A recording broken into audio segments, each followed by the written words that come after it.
Hello, animators and artists.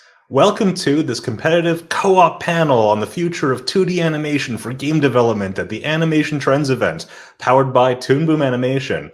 On the red team, we have Alexandre and Joe representing the Thunder Lotus, and their rivals on the blue team are AJ and Eric under the banner of Dlala Studios.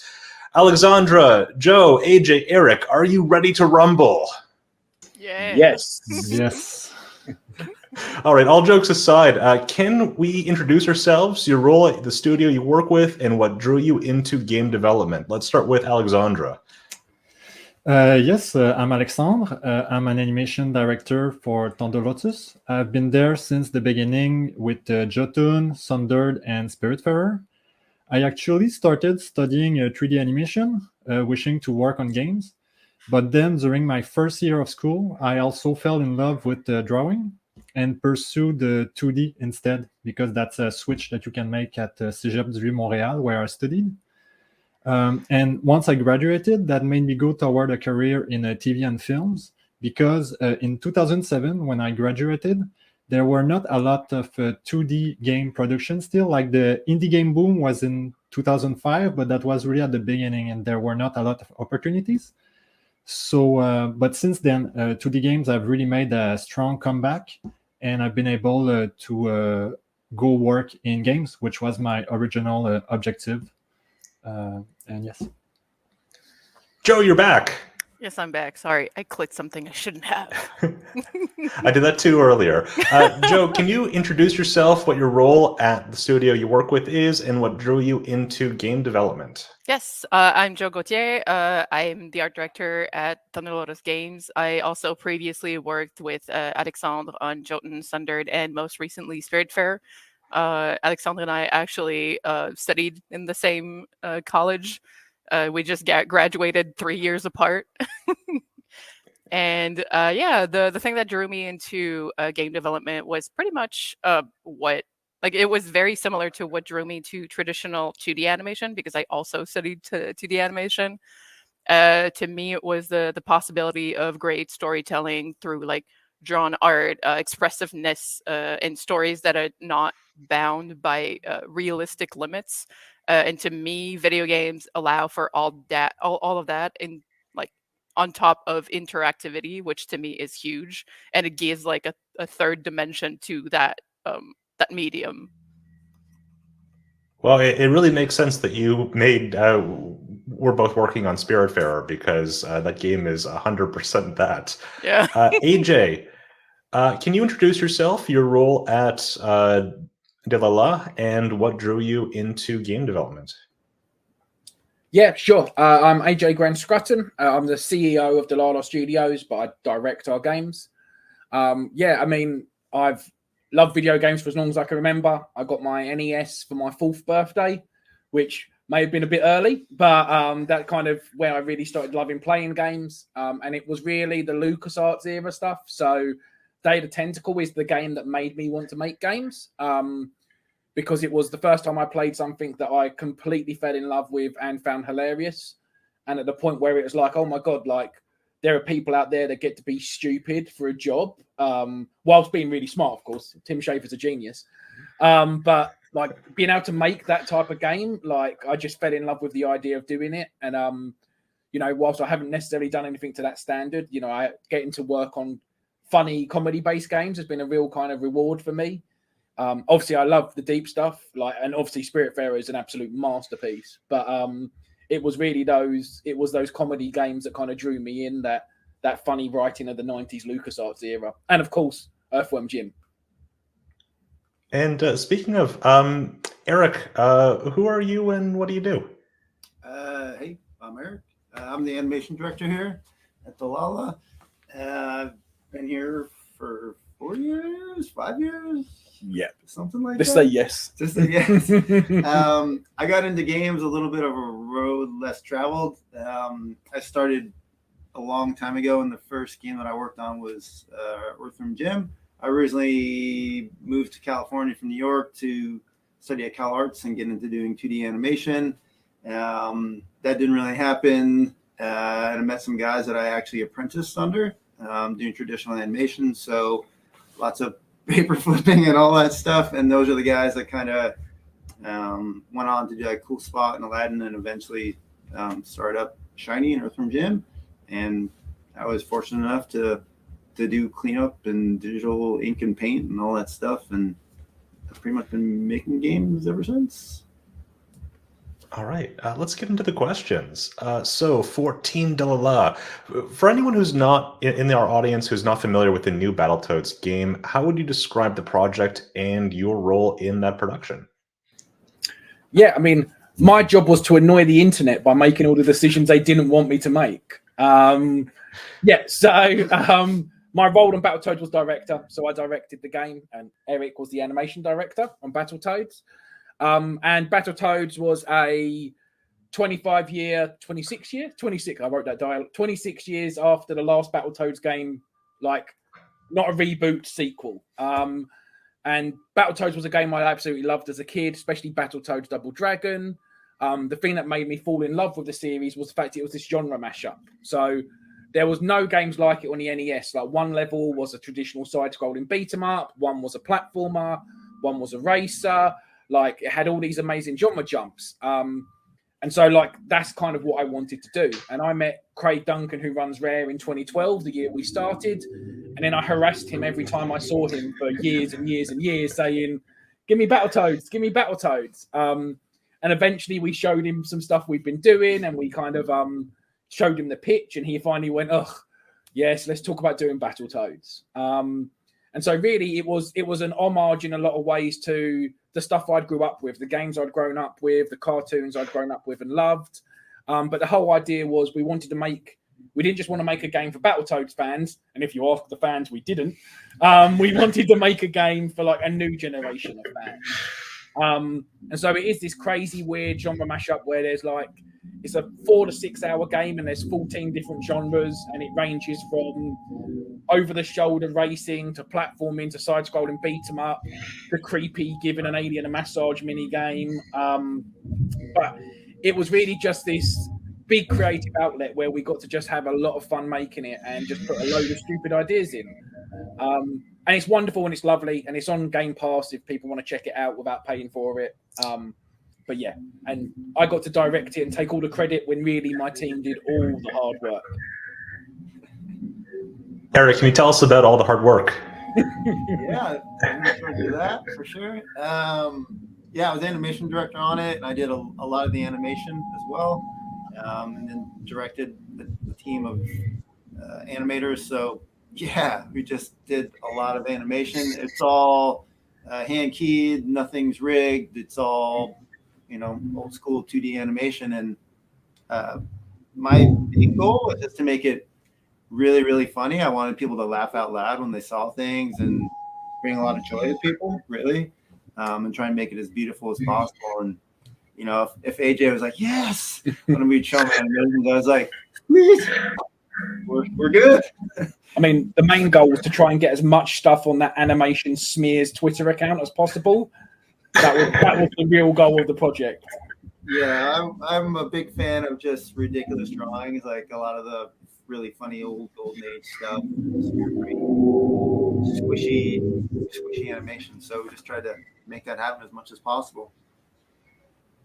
Yeah, I love smear frames. I think it's almost a shame that they're only on screen for just a fraction of a second, because they're the sort of thing that you really feel when it shows up on screen, and it affects the way that the animation moves in just a tremendous way. So let's kick this over to the Thunder Lotus team. Alexandre, for anyone in our audience who's not yet played Spiritfarer, how would you describe the game and your role in its production? Well, Spiritfarer, the elevator pitch is a cozy game about death. So it's a game that on the surface, it's very cozy, it's colorful and relaxing and about taking care of people you love, but also underneath there's a thematic of how to say a goodbye to the people we love. So it's the contrast between these two that we try to balance in the game. Well, my role was to direct a small team of 1 or 2 animators, depending on the project at Thunder Lotus. I spend most of my time animating and a bit of my time leading. Like the animators I work with, I'm very lucky. They're senior animators that are super good, so they are very autonomous and they do great work without so much input from me. And also, there's a lot of communication with other departments and integrating and testing my animations in the game. And Joe, how do you describe the game and your role in its production? Well, in general, I would say that Spiritfarer is, yes, a game about dying, but it's a game about like forming um, very strong friendships, very strong relationships, and what your impact is in on other people's life and what that impact that they have on yours. It's about also like heritage, because even if a person you love has passed on, you still remember them by the thing they taught you, by the thing like the values that they passed on to you, and that's very core to the mechanics in the game. Because, for example, if once a spirit passes on, the house that you built for them on the ship remains forever. You can't just like remove it because you need space. It's just there forever, and it serves as a memento to that person, and you can revisit it if you want. As for my role on the team, I'm the art director. I was the other art director on Spiritfarer. Um, at Thunder Lotus, that meant that right after we finished and shipped the base game of Sundered, um, even a little before, because we never do some like clean cuts between things. We start having ideas before the end of the previous game. But basically, what it meant is that once the base game for Sundered was delivered, we started brainstorming. That's my role, to like take everyone's ideas and see what sketches come out of it, what concepts, is it doable, is having 100 bosses something we can do? Probably not.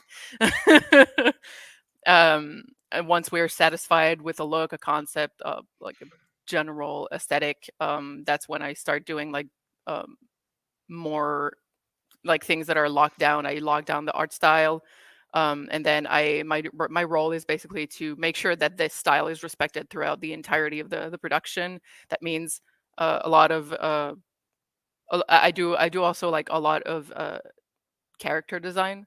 That's also one of my jobs here. I do in-game assets with Marie-Christine, the other artist, the other 2D artist.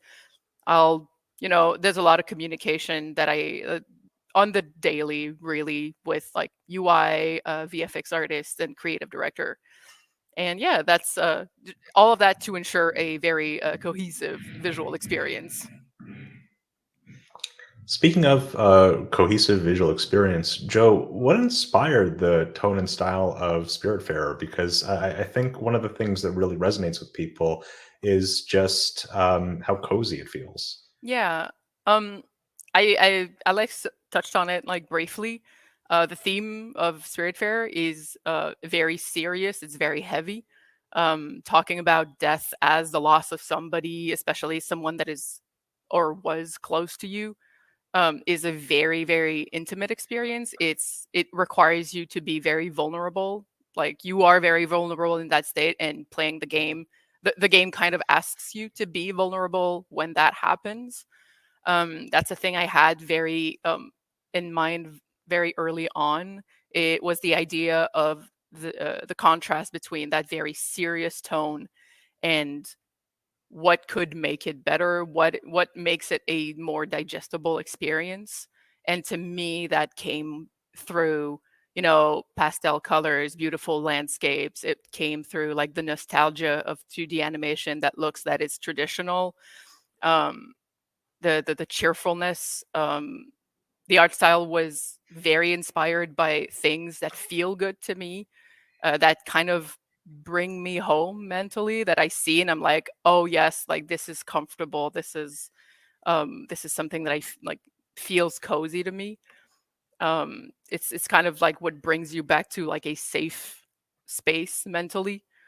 And I'd say like with the characters, the main one, Stella, one of the things that we we decided early on was that she would be represented as a child, and she would be always smiling because she's a very like idealistic version of what we remember being as a child, or as a like what is a child. It's like bubbly, cheerful, and like bouncy, curious, and like very adventurous. And then there's like Daffodil, that's like a very funny cat, like has like goes through a lot of things, like the Everlight that he carries kind of forces him into things he doesn't want, but he still does it. That it was a lot about like balancing that very, very serious tone, the very, very serious and heavy subject, with something that was lighthearted and that kind of just held your hand through it without making fun of it. Yeah, I do like that a really sweet game about letting go and ultimately death was something that became a phenomenon. It's not the thing that you would sort of picture as being the game of the year, and sort of on so many platforms and enjoyed by so many people. And I think it's really beautiful that it had a chance to be that. Alex, what kinds of animation techniques went into Spiritfarer, and how was it sort of informed by the tone and style you were going for? Yes, well, our technique of animation is a mix of cutout, rig-based animation, and more traditional frame-by-frame animation. Sometimes it's completely cut out, sometimes it's completely traditional, but most of the time it's a mix of both. Our philosophy is to use the tools that Toon Boom offers us, but without being constrained by them, and always having the possibility to simply draw what we need. Our final export into the game are sprites, just images. We have rigs for the character in Toon Boom, but there's no rig once in Unity. It's very classical in that sense, and that allows us a lot of flexibility when we animate. We lose some capabilities in the game engine that way, having no rig in the base, but it's the way that has made sense for us so far. Because yes, with the tone of the game, we think it's very important that the game, the art feels like warm in a way, and handcrafted, that we don't feel too much of the digital aspect of it, because we want it to be inviting and nostalgic. So in a way, having like an animation styles that, even though it's not traditional like the old films, it recalls that kind of style. So we thought it fit well with Spiritfarer, and it's kind of the style that we've used since the beginning. But it fit well with Spiritfarer specifically, I think. All right, let's talk about the animation techniques and style of Battletoads. AJ, Eric, what inspired the tone and style of Battletoads? Yeah, I mean, cartoons.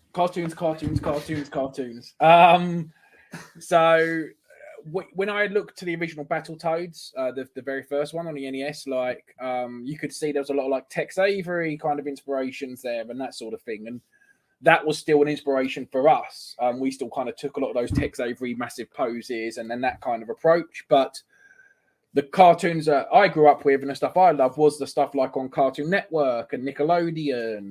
It was, your Dexter's Labs, your Ren and Stimpy, those kind of cartoons. And so when we were looking to kind of the approach we wanted to take, that was kind of a lot of our influence came in. We're very lucky that Eric's former mentor, Mike Dietz, designed the Toads for us. Like we've worked together a long time, and he helped design the Toads. And that really helped us because he then worked with E to start setting our language and a lot of play of straight lines against curves. And, rather than us having like the environment art and starting from there, we actually started with the character designs and then kind of built the game around those designs. Tonally, we just knew we wanted to go a little bit crazy. Every level was quite different.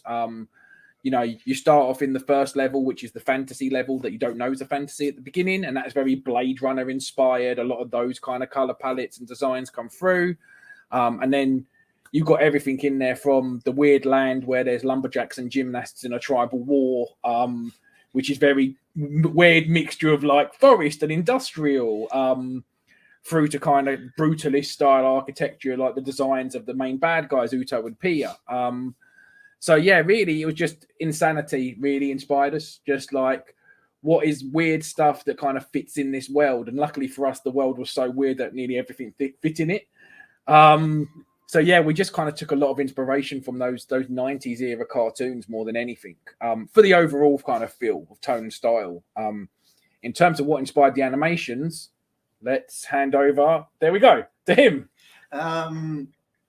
Yeah, that's well, we were talking about smear frames earlier because it was a combat game and so much of the controller input was so quick and had to be so quick. That's really why I started to leverage like smear frames, because you could kind of build in anticipation and follow through like on a single frame and kind of but also make things look really goofy and silly and wacky. So I kind of leveraged that a lot. Everything was hand drawn. There's no rigging in anything. Like everything was draw, redraw, not funny, not making it clear.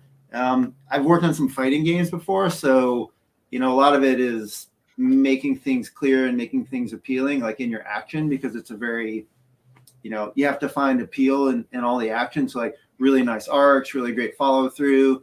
And a lot of the combat stuff, it's very much about doing a dance. So having the bad guy react in a way that's going to work and sell and have that be appealing, and then also work with the combat of the action, whatever the Toads are doing. So there's a lot of trial and error, back and forth, a lot of rough pencil tests, and just kind of really scratching things in roughly. We tried as much as possible to kind of block things out. So to do things like you're saying on 4s, on 5s, hitting the beat, when the button needs to be pushed, when does that fall, and kind of working within those parameters to get the feel right, and then making something that was as visually beautiful and cool and appealing and clear as it could, and also in character. And then, yeah, lots of drawing and redrawing. Lots of drawing. I think one of Pimple's animations in the end have like 185 drawings in it. Yeah. Some of the big ones are really big, and then some of the simpler ones are really short, but they're also really complicated because you have so few frames to kind of get your point across visually and make it really clear so that people were playing it and they would really understand what they were seeing and why they were seeing it. So there's just a lot of that stuff, but yeah, lots of drawing, funny stuff. All right, so I really want to drill down. You are game developers and artists that work with 2D animation, and I wanted to ask, Eric, what are some of the challenges and opportunities that you feel come with working with 2D characters and assets, in your case specifically with traditional digital animation in games? Well, I think there's always kind of going to be like, not a battle, but there's always going to be a back and forth between, what's going to make the game feel good for something that's visceral, for like what we were doing in Battletoads, and then trying to make that look and feel as nice as possible and as clear as possible. That's always a back and forth, because how you would animate something and how you think it would look if it was just a standalone animation, then having that attached to a controller, a lot of times they're two vastly different things. You're like, oh, wow, how am I going to make this work and make it look good and feel good and make it read? So I think that's a really big challenge. I mean, I've done 3D stuff as well, and you have that challenge, but there's different ways to kind of make that work. Whereas 2D, it's even more different sometimes and can be more challenging. Yeah, I think that was probably one of the biggest things as far as like the development of the game, to really make it. Because, yeah, AJ would be like, this doesn't feel right, it's too slow, or the follow-through is not fast enough, or when can we cut things off? So, I mean, that was the biggest challenge, I think, for us, and a large chunk of the game. Hopefully that makes sense. I hope that makes sense. No, it does. AJ, do you have anything to add about the challenges and opportunities that come with working in 2D? Yeah, I mean, I don't want to step on any of Joe's answer because there's fantastic answers there as well. But, yeah, I guess from a technical perspective, because we were doing last gen, like Xbox, was not happy with how much texture we were using. So like, you know, that animation I was talking about, that was, you know, what, nigh on 180 frames. Like there was, I think in the end we figured out there was about 15 to 20,000 frames of animation in Battletoads. And you know, that mainly was the characters. And so in levels where it was like the side-scrolling combat, for instance, there was a lot of animations that had to be loaded into memory because you could do them at any point. So from a technical perspective, trying to balance that out, get it, you know, the tech team did just this incredible job of getting it running at, you know, 60 frames per second and 4K on the, you know, the 1S and the 1X as well. But yeah, it was like, and I didn't realize this going in. Like we'd done 2D stuff before, but never taken it through to the end like this. So I was kind of under the assumption of like, oh, there's hardly any polygons and blah blah blah. This is going to run fine on everything. You know, look at GTA 5 runs fine on the console. Well, surely our little 2D game will. And then like we'd turn on the Xbox and we'd get into a level and the Xbox would go no, and then just stop, and we'd be like, oh, so tech. I mean, I hear this now on other projects as well, where tech are just like, AJ, you can't just keep asking Eric for more animation because you want it to look pretty. And I'm like, oh, okay. So yeah, like balancing that kind of, we need high fidelity, lots of frames, got to feel snappy, got to look beautiful with, yeah, but none of that really matters if it doesn't run on the console. So that was kind of one of the big technical blockers we kind of had to deal with. And our wonderful tech and animations teams smashed it out the park, but I just made all their lives more difficult. All right, let's kick it over to Thunder Lotus team. Joe, in your opinion, what are some of the challenges and opportunities that come with working with 2D characters and assets? In your case, with a mix of traditional and cutout techniques. Yeah, for us, I would say that the lack of flexibility is a huge thing. Like since our style, while being very cartoon, is kind of considered in the domain of animation to be like semi-realistic, and that there's realistic-ish proportions and people move in like believable ways, even though like they do fantastical thing like double jumps, there's still like physics involved and stuff like that. It gives that means it lives a little closer to traditional looking at animation because it's frame by frame. And because of that means we're not like in-engine puppet animation, which means if like we want to do, let's say, customization, the limits are very, very, very present and very close to your like. They're very costly if you try to do customization. A simple recolor, for example, is a lot more easily done through like if we export in a color that's not used anywhere else. Even better if it's on a different layer, that can be recolored with like some tools that we have. But for example, if we had decided early on we wanted Stella to be customizable. I'm talking about like the first 2 months of like pre-production. Like that was an idea that we floated. But for example, if we wanted to give Stella, the main character, another hat to choose from, just one, that would have meant like having to put the hat that she's wearing on another layer first to make sure that her head is separate. So that adds about like 2,500 more frames, just because Stella has about 2,500 frames. And then you add on top of that another hat that has to be animated by hand to make sure it matches to every frame.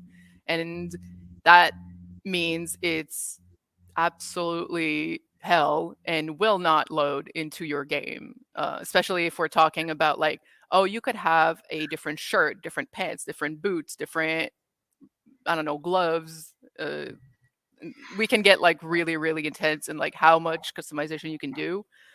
But like if it's in-engine puppet animation, that's a lot easier because you can just peg like your hat to the head rig, and then it'll follow, kind of like in 2D. In 3D, like customization is kind of easy or easier because you can just swap textures. You can attach a hat or like make it a brooch instead of a scarf and stuff like that.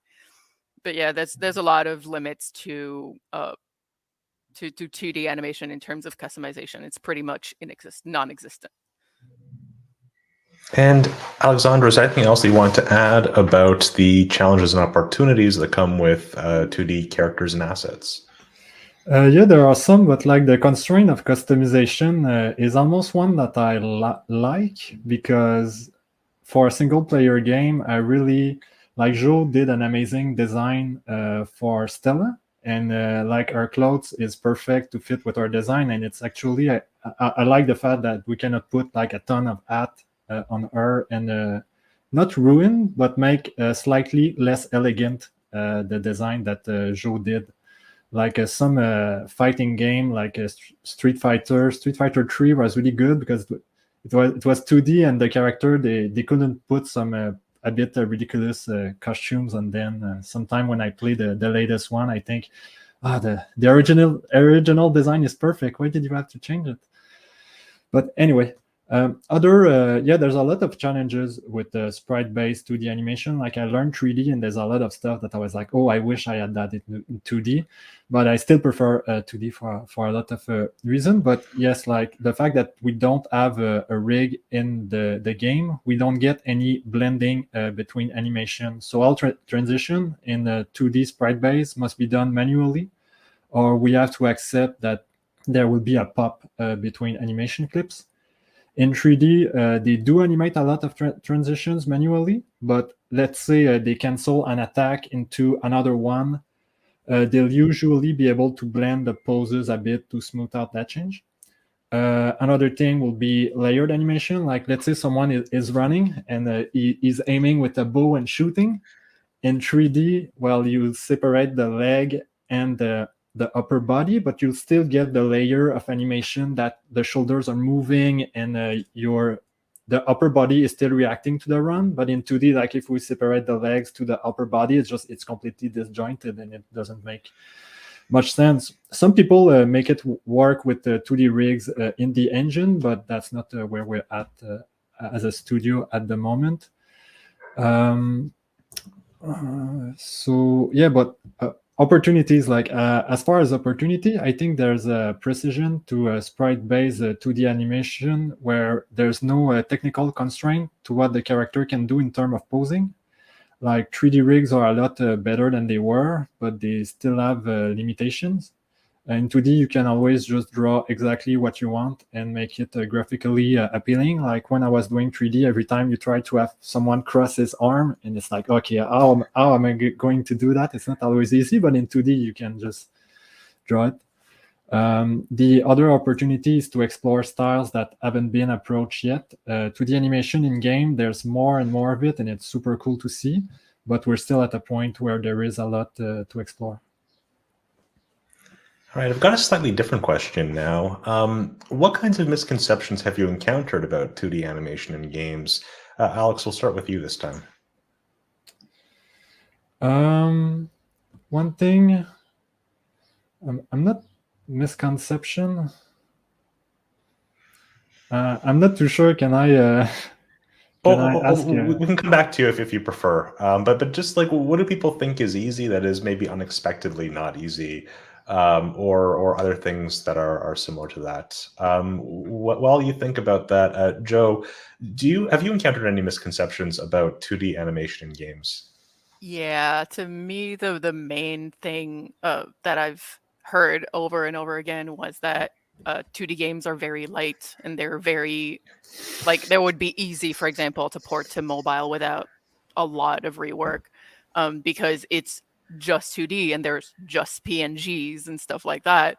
But unfortunately, like if it was PNGs on pegs, like I said, in Unity, animated in engine, I would agree. Perfect. That is very light, yes. But in terms of if you want to do like frame by frame, you want to make it, let's say 4K, and you want people to feel like not see the like graininess of your line and everything, you have to export very big, and that means a lot of atlases. It means a lot of frames. And that's not counting like, oh, I have to load like all of Stella's animation because she has all of her powers unlocked, but she also has like 5 spirits on her boat who can also do things. Admittedly, they don't have like a wide range, their range of movements is not like as wide as Stella's, but it still counts for a lot. And then you have the post process, you have everything that goes into it, and of course you have to add to that like the multiple 4K assets that you have in the background that are static but are still rendered, and that is often like layers and layers and layers and a lot of post process, a lot of things that go into that. It's very heavy just in background. So like there's a lot of misconception in my opinion towards like the 2D games are easier and cheaper to make, or they're very light, so oh sure, like they can be exported, like it's the same export for like PC that it is for Switch. So it's like there's a lot of like you have to recompile a lot of things to make sure that it fits on consoles that have less available memory, basically. Yeah, I mean, I think one of the things that people overlook is that when you make the pixels half the size for the next sort of scale up, going from HD to 4K, you're not making the pixels half as small. You're making the pixels 4 times as. It's hard to phrase that out in a way that makes sense, but you're basically making the file sizes 4 times bigger. Yeah, basically. And on Spiritfarer, we willingly chose not to upscale everything because we could literally not fit it on any console, basically, and the end game would have like had a ridiculous amount of like gigs for no reason. Like it's not worth that. So we sacrificed a little bit of like the visual quality when we had to zoom in really close for conversations. Like for examples, you can see like the anti-aliasing in the background on the buildings when you zoom in really close. Like that's a cost of having to have so many assets, so many animations, so many like so many cameras running at once, like post processes. So it was like a very delicate balance what we have to always maintain to make sure that it looks very good, but it also runs nicely, because if it doesn't run, it doesn't run, and nobody's going to see it ever. That's a good point. Perfect is the enemy of good. AJ, in your opinion, what misconceptions might audiences have about 2D animation in games? Yeah, I mean, I think we've touched on a lot of this stuff throughout the other questions as well. You know, the customization, things like this. I guess the big one for me, not to sound like a bitter game director, is this that every time we make a game cartoony, it's cow arts style. Which for one thing is the weirdest thing in the world to me, that one of the most, you know, incredible schools that has generated some of the greatest animators of all time is used as a derogatory term, which is insanity in its own right. But basically we all get labeled if we do anything cartoony that we're all doing the same cow art style, whereas I've barely ever seen any 2D animated games that look similar to each other.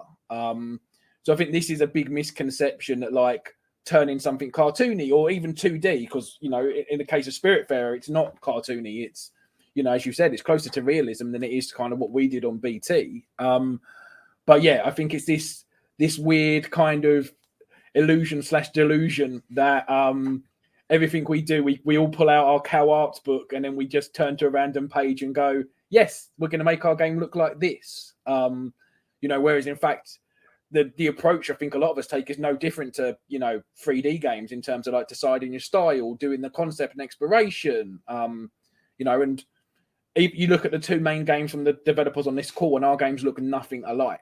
But for a certain portion of the public internet, we'd get labeled that we're both cow arts because we've both done 2D animated games. So I think that's a misconception for me, that there's this very small box of styles that exists in 2D when really, arguably, we have more freedom than 3D does to a large extent. But that's me being a bitter old man. Let me pass you over to a handsome man who can talk about what he believes the misconceptions are of 2D animation. Wow.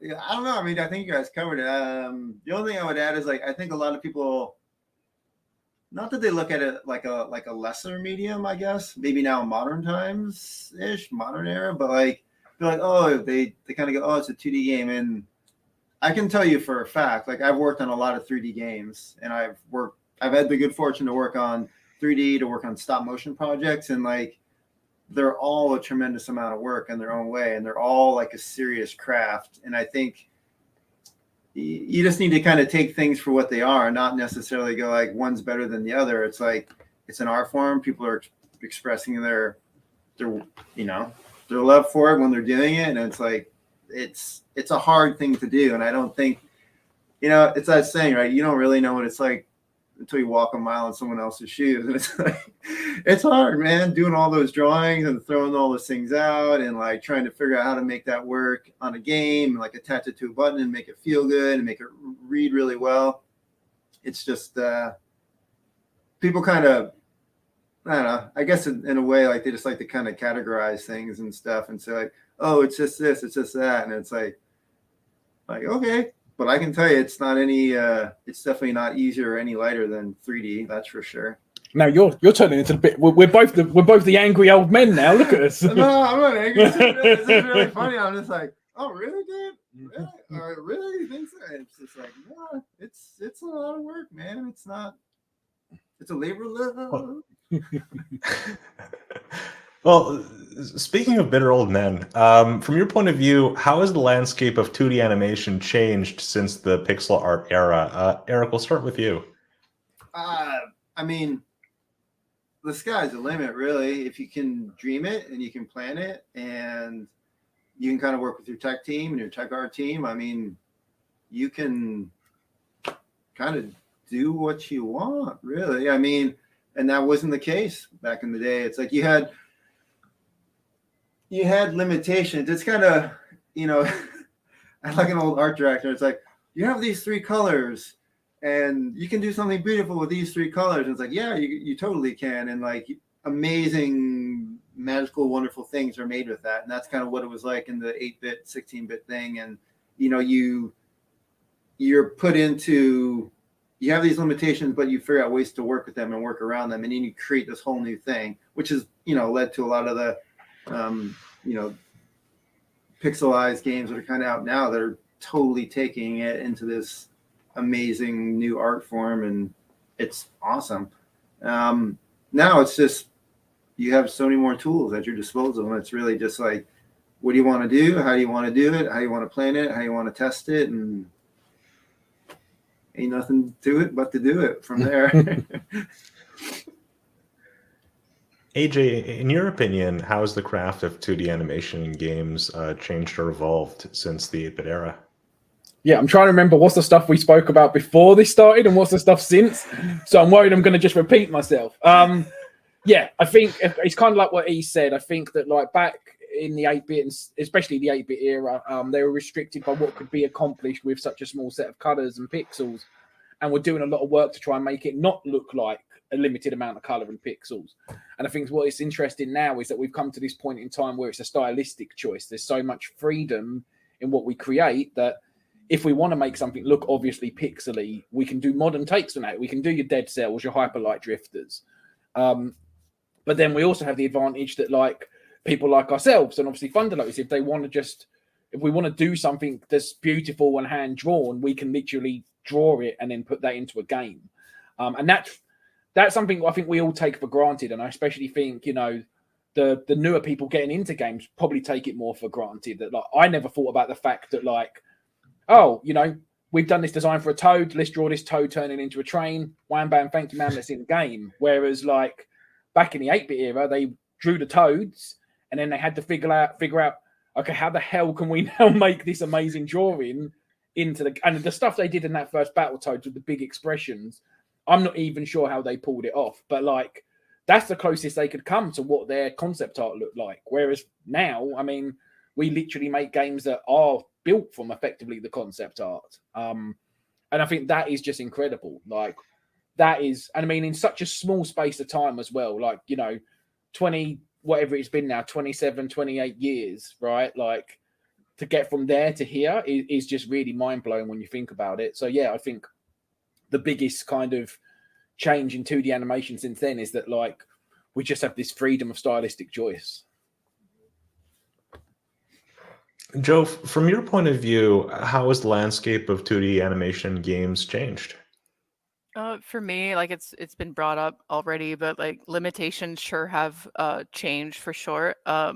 But to me, the creativity of the people behind it and the ingenuity, that remains. Um, in the 8-bit era, the tools were so limited that people had to get like super creative with the level of abstraction for their characters. Often, if you take a look and you try to dissect it literally, like what the character is, it's a blob. Like it's really like a blob of colors, literally. But when you step back and you take in the entire picture, you're like, okay, I can tell that's a nose, that's a like that's an ear. I think that's a hat.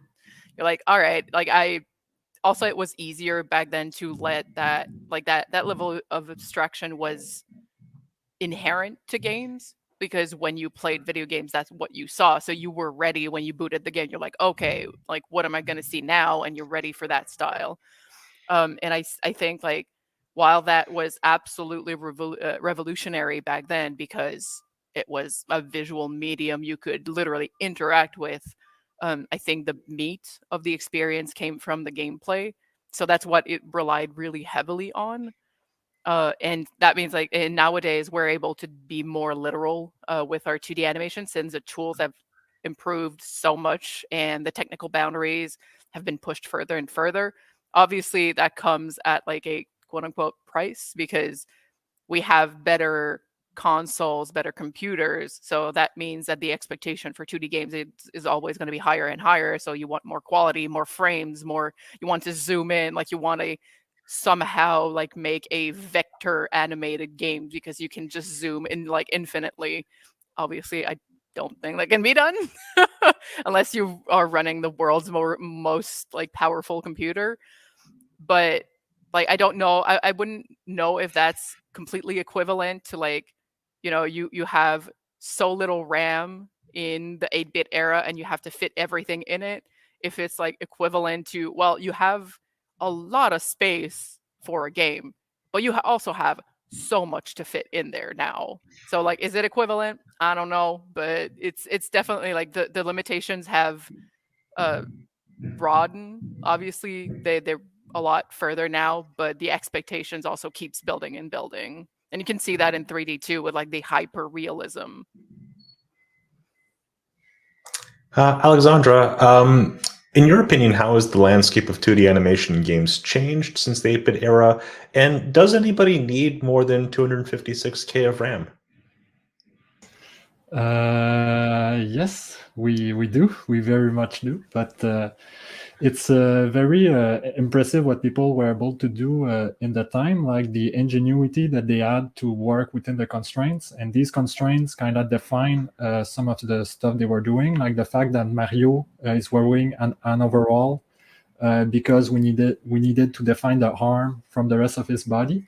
That wasn't a concept art turned to pixel art. That was a pixel art turned to like official art afterward.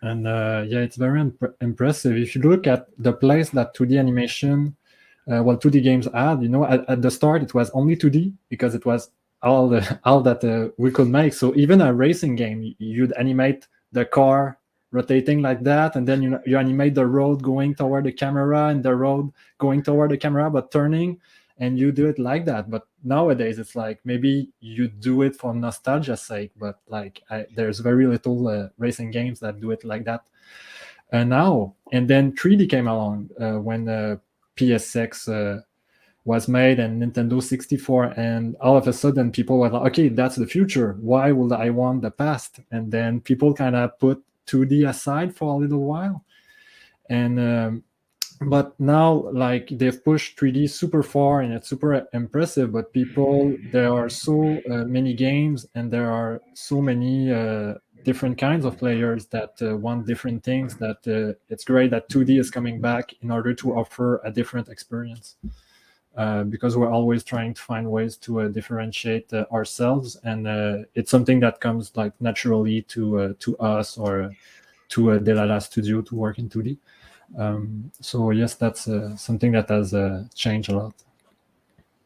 I will say that like 2D games from the PlayStation and Dreamcast era still look amazing, and 3D games from that era you need to have like a CRT monitor to really appreciate them, I think.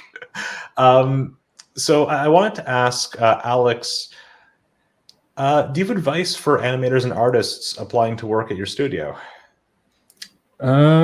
Well, portfolio is number one. We're looking for people that can draw well and also animate well, which is a mix that's not that easy to find. Knowing Toon Boom and UDD is nice, but when we employ someone, we're hoping to work with them for a long time. So we really don't mind teaching the new employees our tools and our techniques. You need to show ability to work in different styles, from cartoon to semi-realism, which is the range in which we work.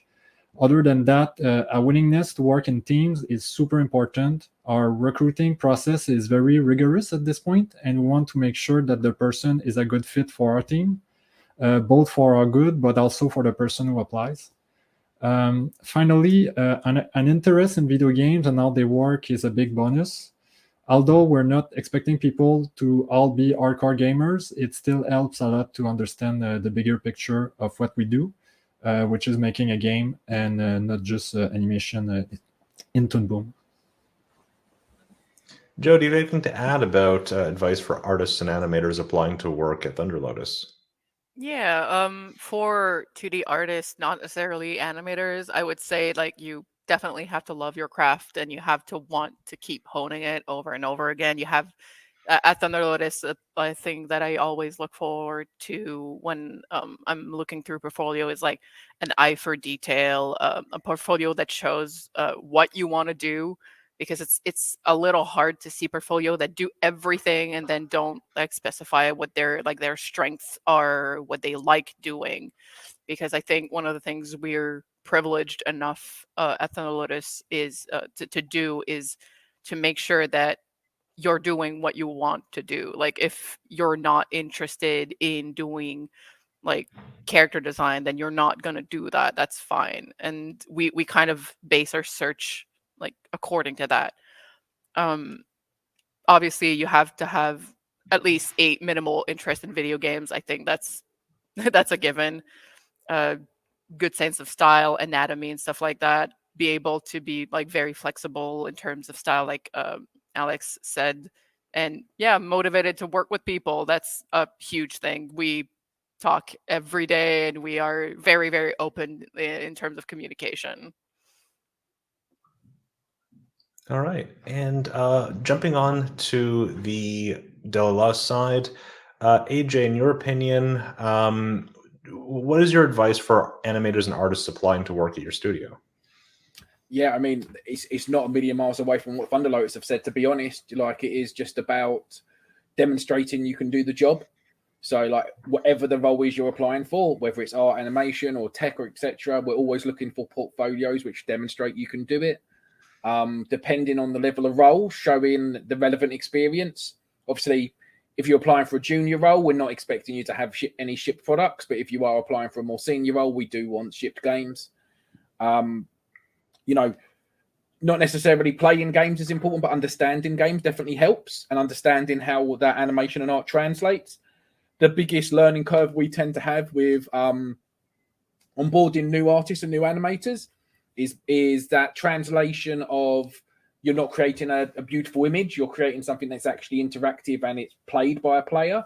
And what that means, how that means the art has to be designed differently for clarity of platforms or clarity of walls, how the animation, how the shape language and kind of the motion has to read to a player. Like E spoke about earlier, it's the difference between, you know, yeah, it'd be awesome to have a beautiful 25 frame punch animation, but actually a lot of the punch animations in BT ended up being like 6 frames, 5 frames, because we had to just keep cutting chunks out because it was all about feel.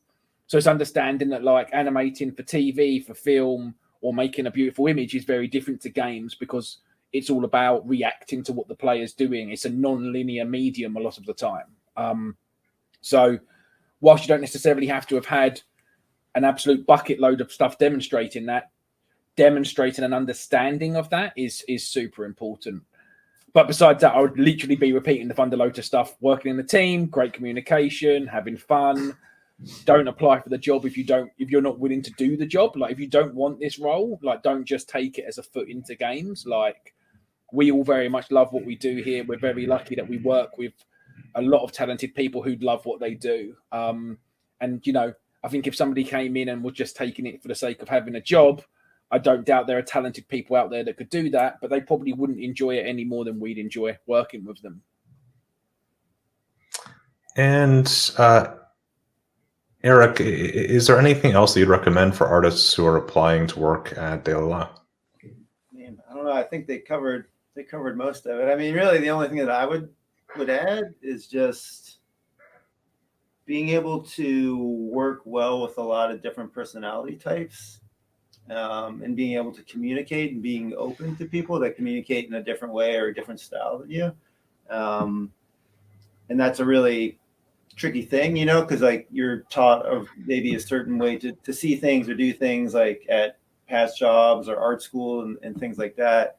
But I think having that skill set of being a really good people person and kind of understanding where someone's coming from and being able, you know, because it's, you know, programmers communicate different than artists, tech artists communicate different than animators, environment artists, you know, have different needs that they're trying to fulfill than an animator does. And I think being able to kind of bridge that gap, I mean, that's what I do like on a daily basis. I just think that makes you a better overall game developer and a better artist, and will make you a better artist or animator regardless, hands down. So that's the only thing I would add.